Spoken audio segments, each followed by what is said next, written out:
How to cancel NBA subscription. Let's get started. Launch your settings app. At the very top, you'll find your Apple ID. Open it.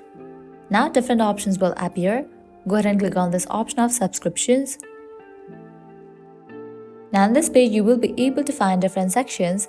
Under active subscription, you will be able to find the option of NBA. Click on it.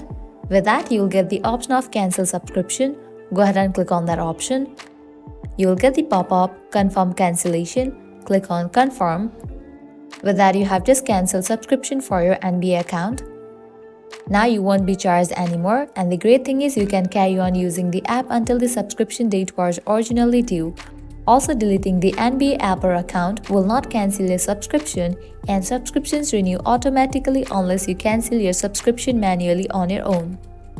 As if right now I don't have any ongoing subscription, so it is showing nothing in this page, but in the case you do have subscription, it will appear in this page, and by following the steps you will be able to cancel the subscription. Well, this is how you can easily cancel NBA subscription. At the end, if you guys find this video helpful, don't forget to like, share and subscribe to our channel. Thank you.